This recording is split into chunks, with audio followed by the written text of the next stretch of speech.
तो हम लोग बात कर रहे थे हमारे एंटोनियम्स के प्रैक्टिस सेट्स की, और हम इसके लिए 8 प्रैक्टिस सेट कंप्लीट कर चुके हैं। ये हमारा 9th जो है आपको प्रैक्टिस सेट देखने को मिल रहा है।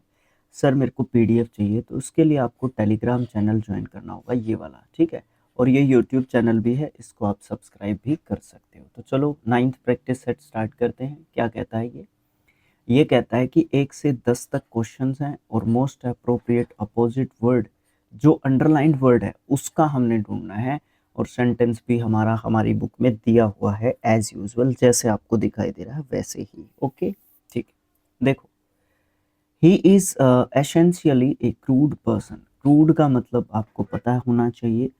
एक तो कच्चा होता है, एक एसिस्ट होता है, असभ्य होता है, गंवार होता है, ठीक है।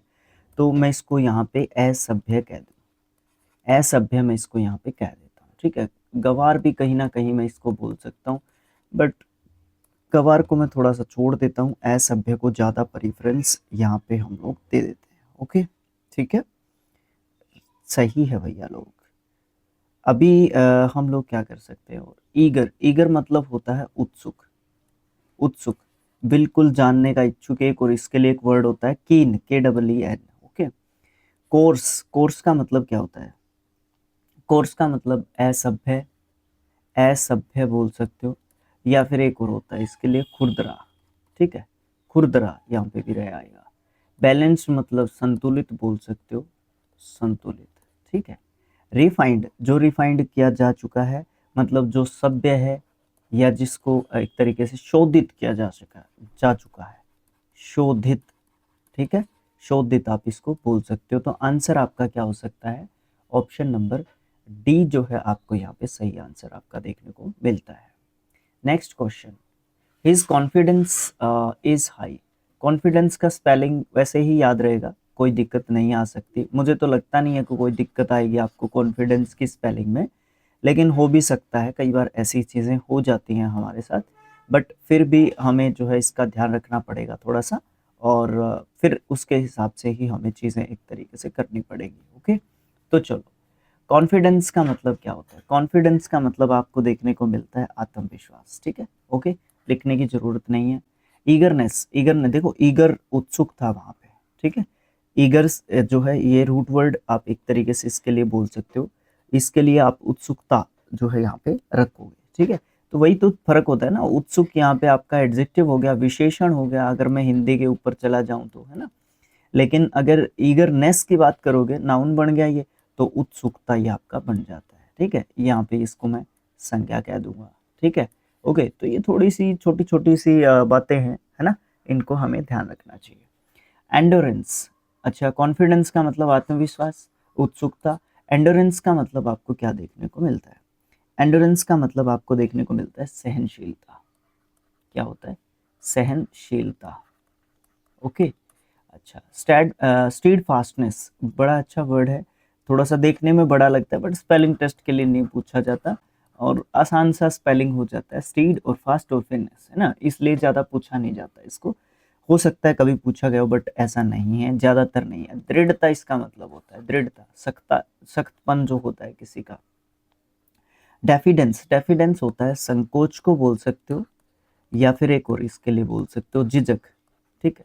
जो झिझकता है, संकोच होता है जिसके अंदर, शर्मीला जो पन होता है जिसके अंदर, तो इसी को आप जो है आंसर यहाँ पे दे दोगे, कोई दिक्कत नहीं आ सकती। नेक्स्ट क्वेश्चन है, his integrity is noticed. Integrity, ITY ending word है आपका, नाउन वर्ड आपको ये देखने को मिल जाता है, ठीक है। इंटीग्रिटी का मतलब आपको ईमानदारी देखने को मिलता है, ठीक है। ईमानदारी, या फिर बोल सकते हो आप नैतिकता बोल सकते हो आप लोग, ठीक है, नैतिकता। ओके, नैतिकता, इंटीग्रिटी। वैसे एकता को भी इंटीग्रिटी कई बार बोल देते हैं, लेकिन यहाँ पे इंटीग्रिटी वो वाला इंटीग्रिटी नहीं है, ये यही है, his integrity is noticed. Okay, dishonesty मतलब बेईमान, जो बेईमानी जो होती है वो। सर मैं इसको आंसर दे दूं? अभी ऑप्शन पहला ही है, अभी मत दो। एबिलिटी योग्यता होती है, स्किलफुलनेस ये होती है, डिपेंडेबिलिटी, हाँ दे दो। डिसऑनेस्टी को आंसर दे दो, कि हम लोग एंटोनियम ढूंढ चुके हैं इसका, ठीक है। स्किलफुलनेस का मतलब क्या होता है? जिसमें आपकी कुशलता की बात की जाती है, आपकी स्किल्स की एक तरीके से बात की जाती है। डिपेंडेबिलिटी, डिपेंडेबिलिटी मतलब विश्वसनीयता, विश्वसनीयता, ठीक है, विश्वसनीयता, जिस पे विश्वास किया जा सकता है। नेक्स्ट क्वेश्चन अपना आता है, she is a benevolent individual.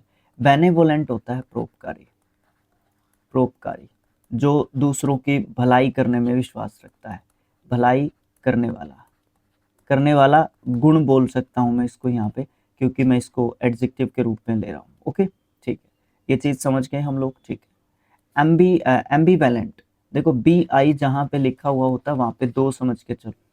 एम्बीवैलेंट, एम्बीवैलेंट का मतलब आपको क्या देखने को मिलता है, दो भावनाएं, जहाँ पे दो भावनाएं हो सकती है, या दो भावनाओं, भावनाओं वाला, ठीक है, दो भावनाओं वाला। मडल्ड का मतलब आपको क्या देखने को मिलता है, उलझा हुआ, पजल्ड, ओके, उलझा हुआ इसको आप बोल सकते हो। क्लेवर चालाक होता है, कनिंग होता है, ठीक है। मैलेवोलेंट, जहां पे MAL किसी भी वर्ड के पहले लिखा मिल गया उसका मतलब नेगेटिव निकलेगा, ठीक है, उसका नकारात्मक मतलब निकलेगा, ठीक है, ओके। तो मैलेवोलेंट का मतलब क्या होता है, मैलेवोलेंट का मतलब आपको दुर्भावना पूर्ण देखने को मिलता है, दुर्भावना, भावना पूर्ण, मतलब अच्छी सोच के तहत नहीं। तो आप इसको आंसर दे दो ना, इसी को आप लोग आंसर दे सकते हो। बेनेवोलेंट जो भलाई करता है, और मैलेवोलेंट जो थोड़ी सी दूसरों के प्रति अच्छी सोच नहीं रखता है या अच्छी भावनाएं एक तरीके से नहीं रखता है। ओके, इसको हम लोग बोल सकते हैं। नेक्स्ट है हिज सैरटोरियल, ये आप ऐसे भी लिख सकते थे, सैरटोरियल, ठीक है, ओके, एडजेक्टिव वर्ड के रूप में हम इसको जानते हैं। और हिज सैरटोरियल मैनर इज जज्ड, सैरटोरियल का मतलब आपका क्या आपको देखने को मिलता है, या तो आप बोल सकते हो पहनावे से संबंधित या वस्त्र संबंधी, वस्त्र संबंधी या पहनावे से संबंधित आप बोल लेना। अनकॉम्प्रोमाइजिंग, इसका दूर दूर तक इससे कुछ लेना देना नहीं है, मतलब समझौता न करना, समझौता न करना या ना करना, ओके। क्रूड वही होता है, क्रूड एक तरीके से असभ्य है, ठीक है, असभ्य है, गवार भी बोल सकते हो, सख्त भी बोल सकते हो, ठीक है, इस तरीके का बोला जा सकता है। अपरिष्कृत भी बोल सकते हो, क्रूड ऑयल जो होता है, बहुत सारे मतलब हो जाते हैं। कॉमन मतलब सामान्य हमारा ये होता है। अनस्टाइलिश, जो स्टाइलिश नहीं है, साधारण है, ठीक है, साधारण है। अब देखो इसमें सैरेटोरियल थोड़ा सा कपड़ों से संबंधित, वस्त्रों से संबंधित, थोड़ा सा एक तरीके से क्या होता है, वो थोड़ा सा स्टाइलिश में गिन सकते हो आप, सैरेटोरियल मीन्स स्टाइलिश गिन सकते हो। अनस्टाइलिश, इसके लिए आप लोग अपना जो है क्या दे सकते हो, एंटोनिम दे सकते हो, right. Okay, next question, many metals are malleable, mal भी आपका नेगेटिव मीनिंग रखता है, यहाँ पे मैल ही था क्या, हाँ मैल ही था। मैल अभी हम ऊपर पढ़ के आए कि मैलेबल जो है आपका नेगेटिव मीनिंग रखता है, जो नकारात्मक मतलब निकालता है कहीं ना कहीं।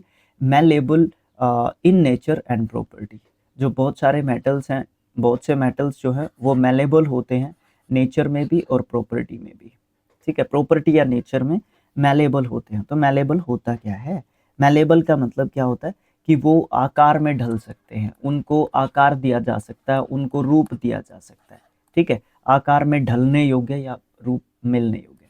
टेंडर, टेंडर में आपको क्या देखने को मिलता है, कोमल, वो हो सकते हैं कोमल हो। मैलेबल आप सिनोनियम दे सकते हो इसको, एंटोनियम आप नहीं दे सकते। हार्ड मतलब कठोर बोल सकते हो, ठीक है, कहीं ना कहीं एंटोनियम हो सकता है, बट वीक, कमजोर, स्ट्रॉन्ग बोल सकते हो आप। ये वीक कमजोर हो गया तो इन दोनों के बीच में क्लैश एक तरीके से चलेगा, ठीक है। तो देखो हम किसको दे सकते हैं, स्ट्रॉन्ग मतलब मजबूत, और हार्ड मतलब कठोर। ये चीज जो जैसे लोहा है वो हार्ड है, स्ट्रॉन्ग नहीं है, ये भावना को दिखाता है, ठीक है, इमोशंस को, इमोशंस को मैं इसको समझाने की कोशिश कर रहा हूँ, हो सकता है मेरी बात आपको गलत लगे, बट मैं आपको यहाँ पे क्लासिफाई करने की कोशिश कर रहा हूँ कि हम लोग हार्ड आंसर देंगे इसका, हम लोग इसका आंसर क्या नहीं देंगे, हम लोग इसका आंसर स्ट्रॉन्ग नहीं देंगे, ठीक है, स्ट्रॉन्ग हमारा यहाँ पे गलत होगा, ठीक है। ये इमोशंस को दिखा सकता है, भावनाओं को, कि वो जो है इमोशनली स्ट्रॉन्ग है, वो हार्ड नहीं है, वो स्ट्रॉन्ग है। बट लोहा स्ट्रॉन्ग नहीं है, हार्ड है, तो दैट इज वाई यहाँ पे मेटल्स की बात हो रही है, तो उनको हम प्रॉपर्टी की बात कर रहे हैं, उनका नेचर की बात कर रहे हैं, तो that is why we decide कि हम लोग ये डिसाइड करेंगे कि हाइड हम यहाँ पे सही आंसर दे। इस प्रकार के क्वेश्चंस कंफ्यूजिंग होते हैं, इसको मैं कम्युनिटी टैब में भी पोस्ट जरूर से करूँगा, ठीक है। टू नेग्लेक्ट, टू प्लस के वर्ब का फर्स्ट फॉर्म हमें दिख रहा है, नेग्लेक्ट मतलब नज़रअंदाज करना, नज़रअंदाज करना, ठीक है, या ध्यान ना देना किसी के ऊपर। A warning is to invite danger, okay ठीक है। ओवरलुक भी वही होता है, नज़रअंदाज एक तरीके से कर देना, ठीक है। इग्नोर भी वही होता है, नज़रअंदाज करना, अनदेखा करना। डिसरिगार्ड, डिसरिगार्ड का मतलब होता है किसी की उपेक्षा करना, बुराई करना बोल सकते हो डिसरिगार्ड, ठीक है। वर्ब के रूप में देख रहे हो तो सभी वर्ब्स हैं आपके। रिगार्ड किसी को क्या करना, सम्मान देना बोल सकते हो, सम्मान देना, ठीक है, सम्मान देना बोल सकते हो। ध्यान देना किसी की बात की तरफ या किसी व्यक्ति विशेष की तरफ, ओके, तो ये चीज़ है। तो आंसर आप एंटोनिम के रूप में रिगार्ड दे सकते हो, बाकी सब आप सिनोनिम में कहीं ना कहीं जा सकते हैं तीनों, ठीक है। हिज ऑस्टेंटेटियस, ये स्पेलिंग टेस्ट के हिसाब से इंपॉर्टेंट वर्ड है, बहुत बार अपने इसी डिस्कशन में आ चुका है, सिनोनिम और एंटोनिम्स के, और ब्लैक बुक के ही डिस्कशन में आ चुका है, ठीक है, ओके। ऑस्टेंटेटियस, ओके, एडजेक्टिव वर्ड है हमारा, OUS एंडिंग वर्ड है, और बिहेवियर जो की बात कर रहा है। ऑस्टेंटेटियस का मतलब क्या होता है आपका, ऑस्टेंटेटियस का मतलब होता है दिखावटी, क्या होता है, दिखावटी, या फिर बोल सकते हो बनावटी, ठीक है, बनावटी या फिर दिखावटी। Behaviour surprised everyone, okay. Gaudy, gaudy का मतलब आपको क्या देखने को मिलता है, चमकीला, क्या होता है, चमकीला। टोड्राई, टोड्राई, टोड्राई, इसका प्रोनाउंसिएशन भी थोड़ा सा देख लेना। इसको भी एक तरीके से आप दिखावटी बोल सकते हो, ठीक है, दिखावटी या बनावटी बोल सकते हो। एपेरेंट, सिनोनिम में गिन लोगे इसको, हाँ। एपेरेंट, एपेरेंट का मतलब आपको क्या देखने को मिलता है, बिल्कुल क्लियर, क्लियर या फिर स्पष्ट, आप इसका मतलब बोल सकते हो, ठीक है। मॉडेस्ट, मॉडेस्ट का मतलब आपको देखने को मिलता है बिल्कुल साधारण, साधारण, सादा, सिंपल, एक तरीके से आप बोल सकते हो। विनम्र बोल सकते हो, विनम्र, ठीक है, व्यक्ति की विनम्रता की बात करते हैं कि ही इज़ वेरी मॉडेस्ट, वो बहुत विनम्र है, बहुत ही आदर सत्कार सम्मान करने वाला व्यक्ति एक तरीके से वो है, तो वो वाली चीज़ आप गिन सकते हो, बोल सकते हो, दिखा सकते हो, ठीक है, ओके। तो क्या बात हो रही है, एक तो दिखावा करे कोई व्यक्ति, चमकीला हो नहीं सकता, ये सिनोनिम में जा रहा है, ये क्लियर की बात कर रहा है, तो मॉडेस्ट आपका सही आंसर यहाँ पे हो जाएगा एंटोनिम के रूप में। नेक्स्ट अपना देखने को मिलता है the experience of Covid pandemic, pandemic, epidemic, है ना, ये सब वर्ड्स के बारे में डिस्कशन बहुत बार कर चुके हैं हम लोग। Was excruciating, excruciating for much of the population, भाई एक्सपीरियंस बहुत बुरा रहा कोविड-19 का हमारे लिए, जिसने excruciating कर दिया बहुत सारी पॉपुलेशन का। तो क्या होता है excruciating, excruciating का मतलब होता है जिसने बहुत दुख दिया, पीड़ादायक, पीड़ादायक, दुखदायक, ठीक है, दुखदायक, पीड़ादायक, जिसने बहुत परेशानी हमारे लिए एक तरीके से क्रिएट की, उसको आप जो है क्या बोल सकते हो, एक्सक्रूशिएटिंग एक तरीके से बोल सकते हो। माइल्ड, मृदु होता है, कोमल होता है, ठीक है, बिल्कुल सॉफ्ट, सॉफ्ट होता है, ठीक है।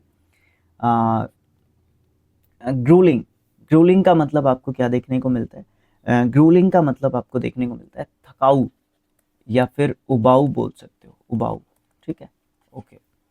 अच्छा, नेविंग इसको प्रोनाउंस करते हैं, जी यहाँ पे बोला नहीं जाता है, नेविंग, नेविंग का मतलब आपको क्या देखने को मिलता है, नेविंग का मतलब आपको देखने को मिलता है वही जो एक्सक्रूशिएटिंग का देखने को मिलता है। सिनोनिम बोल सकते हो इसको, कष्टदायक, पीड़ादायक, जिससे दुख होता है ना, दुखदायक, ठीक है, और सेम यही होरोइंग भी होता है। तो ये तो आपके सिनोनिम्स हो गए दोनों के दोनों। हम दूसरा ले लेते हैं, ये आपके सिनोनिम्स हो जाते हैं। माइल्ड आपका जो है क्या हो जाता है, मृदु हो जाता है। ग्रोलिंग एक तरीके से थकाऊ या फिर ये हो जाता है, ठीक है। तो आप यहाँ पे माइल्ड दे दो ना आंसर इसका, माइल्ड दे दो, ये वैसे ही नहीं होगा, इसका कोई मतलब यहाँ पे बनता नहीं है ज़्यादातर, ठीक है। Next question, a trip to the hills was refreshing, देखो इसका तो मतलब मुझे बताने की ज़रूरत नहीं है। ये क्वेश्चन नंबर 10 का प्रैक्टिस सेट को नंबर 9 क्वेश्चन नंबर 10 का आप लोग मुझे कमेंट बॉक्स में आंसर देने वाले हो, ठीक है। ओके, नेक्स्ट अपना प्रैक्टिस सेट आता है 10th, जो कि नेक्स्ट वीडियो में हम लोग डिस्कस करेंगे। इसमें 1 से 5 क्वेश्चंस तक नेक्स्ट मतलब एक डायरेक्शन दी गई है, फिर आपको एक अलग डायरेक्शन जो है एक तरीके से दी जाती है, तो उस तरीके से हम नेक्स्ट अलग-अलग जो है डायरेक्शन देख के हम लोग फिर जो है इन चीज़ों को एक तरीके से करेंगे। ओके, जाने से पहले वीडियो को लाइक करना है, चैनल को सब्सक्राइब करना है। अभी तक आप लोगों ने 800 सब्सक्राइबर्स भी नहीं किए चैनल के, गलत बात है, बहुत गलत बात है, बहुत गलत बात है। मैं ये कह रहा हूँ बहुत गलत बात है, ठीक है। तो आप लोग मेहनत करें, हम लोग भी मेहनत कर रहे हैं, और फिर आप लोग वीडियो को शेयर कर सकते हैं ताकि व्यूज़ अपने आ जाएँ और फिर थोड़ा-सा आपको फ़ायदा आपके चैनल को देखने को मिल जाए। ओके, एक एक जो है मैं ये नहीं कहता कि मुझे ट्रेंडिंग में जाना है, बट मैं ये ज़रूर कहना चाहूँगा कि भाई मेरे लिए एक रोज़गार का काम ज़रूर से करें, ठीक है ना? ओके, मैं ये नहीं कहता कि मुझे ट्रेंडिंग में इस चैनल को लेके जाना है, नहीं यार, मुझे नहीं जाना ट्रेंडिंग में, ठीक है? ओके, तो लेकिन इतना तो होना चाहिए कि आपके लिए ये एक अर्निंग का जो है सोर्स एक तरीके से बन के उभरे। ओके, तो ये इसी नोट के साथ आपसे विदा लेते हैं। मिलेंगे नेक्स्ट पार्ट में, जो कि आपका प्रैक्टिस सेट 10th होगा। Okay, thank you so much. मिलेंगे नेक्स्ट पार्ट में, तब तक के लिए बाय बाय। देखते रहिए शिक्षा और अध्ययन एंड स्किल IQ एजुकेशन। आप लोग जो है सब्सक्राइब कर सकते हो, शेयर कर सकते हो अपने प्यारे से चैनल को। Okay, thank you so much. जय भारत, जय हिंद।